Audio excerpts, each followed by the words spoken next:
Hi friends, welcome to my channel Bitsy Boy. ఈ వీడియోని చూసే ముందు నా ఛానల్ని సబ్స్క్రైబ్ చేసుకోండి. ఈ వీడియో నచ్చితే లైక్ చేయండి, ఇంకా నచ్చితే షేర్ చేయండి. ఈరోజు నా పాడ్కాస్ట్లో ఇండియా ఆస్ట్రేలియా మధ్యలో జరిగిన ఫస్ట్ టెస్ట్, పర్త్లో జరిగిన ఫస్ట్ టెస్ట్ గురించి మాట్లాడతాను. నా ఒపీనియన్స్ షేర్ చేయబోతున్నాను. First of all, congrats to Indian cricket team. First test గెలిచినందుకు, అది కూడా పర్త్ లాంటి ఒక బౌన్సీ పిచ్లో, బౌలింగ్ పిచ్లో గెలిచినందుకు. అండ్ కంగ్రాచులేషన్స్ బుమ్రా, చాలా బాగా క్యాప్టెన్సీ చేశాడు.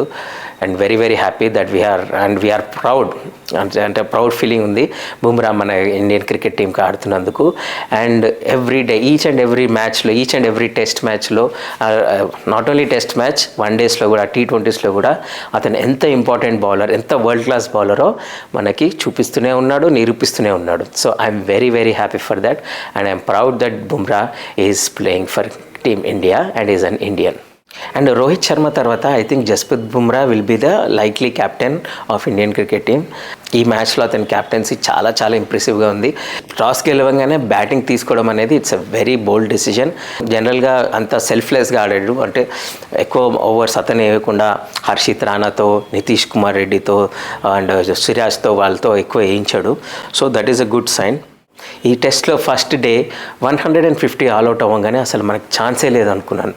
అసలు ఏంటిది మన ఇండియన్ క్రికెట్ టీము.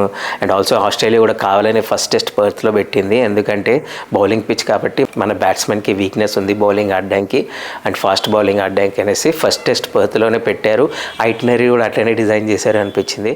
ఈ పర్త్ పిచ్ కూడా ఫస్ట్ డే ఒకలాగా ఉంది, సెకండ్ డే నుంచి టోటల్లీ డిఫరెంట్ పిచ్ లాగా బిహేవ్ చేసింది. అండ్ ఈ టెస్ట్లో మోస్ట్ ఇంపార్టెంట్గా బ్యాట్స్మెన్ గురించి చెప్పుకోవాలంటే యశస్వి జైస్వాల్. అసలు ఒక డ్రీమ్ ఫామ్లో ఉన్నాడు Yashasvi Jaiswal. And one more important thing, మన విరాట్ కోహ్లీ ద కింగ్ చాలా ఇంపార్టెంట్ 100 స్కోర్ చేశాడు. అసలు ఆ 100 స్కోర్ చేసుకున్నాక అతని ఫేస్ చూడాలి, అసలు అంత రిలాక్స్డ్ ఫేస్ నేను విరాట్ కోహ్లీలో ఎప్పుడు చూడలేదు. అది చూసినంతసేపు చాలా ముచ్చటేసింది. అనుష్క శర్మ అతనికి ఎంత సపోర్ట్ చేసిందో అనేది కూడా అతను ఎక్స్ప్రెస్ చేశాడు, which was very heartful to see. మన తెలుగోడు, మన నితీష్ రెడ్డి అసలు అంత కాన్ఫిడెన్స్గా, అంత భయం లేకుండా ఆడడం అనేది that's a very good sign. And hopefully in the future he will get a permanent place in the test match and in all formats of Indian cricket. And చాలా యంగ్ కాబట్టి ఇప్పటి నుంచే బాగా నర్చర్ చేసి అతన్ని మంచి సపోర్ట్, BCCI సపోర్ట్ ఇవ్వాలని నేను కోరుకుంటున్నాను. నాకు తెలిసి ఆస్ట్రేలియన్ టీం మన ఇండియన్ టీం ఇంత బాగా ఆడుతుందని ఎక్స్పెక్ట్ చేయలేదు, అందుకే కొంచెం లీనియంట్ అయ్యారు అనిపించింది స్టార్టింగ్లో. బట్ లేటర్ ఆన్ మన డామినేషన్తో దే వర్ టోటలీ డిరైల్డ్. ఆస్ట్రేలియన్ టీంలో కూడా చాలా ప్రాబ్లమ్స్ ఉన్నాయి, లైక్ వాళ్ళ టాప్ ఆర్డర్ అంతగా ఆడటం లేదు. అండ్ స్టీవెన్ స్మిత్ కొంచెం అవుట్ ఆఫ్ ద ఫామ్ ఉన్నాడు. కొంతమంది ఫామ్ ప్లేయర్స్ ఉన్నారంటే ట్రావిస్ హెడ్ ఒక ఫామ్లో ఉన్నట్టు అనిపించింది. బట్ ఆస్ట్రేలియన్ టీంని మనం తక్కువ అంచనా వేయడానికి అస్సలు వీలేదు. వాళ్ళు కూడా మన ఇండియన్ టీం లాగానే గ్రేట్ కంబ్యాక్స్ ఇస్తారు. సో నెక్స్ట్ టెస్ట్లో they will come with all guns blazing, they will come with total స్ట్రెంగ్త్తో వాళ్ళ టీంతో వస్తారు అండ్ చాలా కాన్ఫిడెన్స్తో కూడా ఆడతారు. నెక్స్ట్ మ్యాచ్లో రోహిత్ శర్మ అండ్ శుభ్మన్ గిల్ మళ్ళీ టీంలోకి వచ్చేస్తున్నారు. నాకు తెలిసి దేవదత్ పడిక్కల్ని డ్రాప్ చేస్తారు. అంటే ఫస్ట్ టెస్ట్లో ఓకే, సెకండ్ ఇన్నింగ్స్లో కొంచెం పర్లేదు, బాగానే ఆడాడు అనిపించింది. బట్ ఓవరాల్గా చూస్తే రోహిత్ శర్మ అండ్ శుభ్మన్ గిల్నే ప్రిఫర్ చేస్తుంది ఇండియన్ క్రికెట్ టీం నెక్స్ట్ మ్యాచ్లో రావడానికి. కేఎల్ రాహుల్ ఓపెనింగ్ బాగా చేశాడు ఈ టెస్ట్లో. రెండు ఇన్నింగ్స్లో బాగా కొంచెం స్టెబిలిటీ తీసుకొచ్చాడు ఇండియన్ బ్యాటింగ్లో. బట్ నెక్స్ట్ టెస్ట్లో ఓపెనింగ్ మనకి రోహిత్ శర్మ ఉన్నాడు. నాకు తెలిసి రాహుల్ మళ్ళీ will go back to middle order.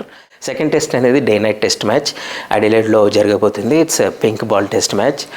నా పింక్ బాల్ టెస్ట్ మ్యాచ్ అనేది ఎంత డిఫరెంట్గా ఉంటుంది అనేది మనం చూడాలన్నమాట. అంటే ఎన్ని ఛాలెంజెస్ ఉంటాయి అంటే, ఇంతకుముందు పింక్ టెస్ట్ మ్యాచ్లో ఇండియా ఆల్రెడీ ఆడింది, కానీ అది ఇండియాలో ఆడింది అగేన్స్ట్ బంగ్లాదేశ్. ఆస్ట్రేలియాలో pink test I think this is the first time India is playing against Australia.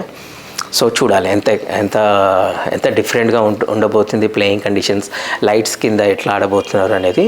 It is going to be very interesting to see. And I'm very happy for Indian team. And second test match కూడా కొంచెం ఇంకా కాన్ఫిడెన్స్తో ఆడి second test కూడా గెలిచి ఆస్ట్రేలియాని back ఫుట్లోకి మళ్ళీ తీసుకెళ్ళిపోవాలి అని మనస్ఫూర్తిగా కోరుకుంటున్నాను. And thanks for watching this video. ఈ వీడియో నచ్చితే లైక్ చేయండి, ఇంకా నచ్చితే షేర్ చేయండి. బట్ నా ఛానల్ని సబ్స్క్రైబ్ చేసుకోవడం మాత్రం మర్చిపోకండి. Thank you. Have a good day. Bye bye.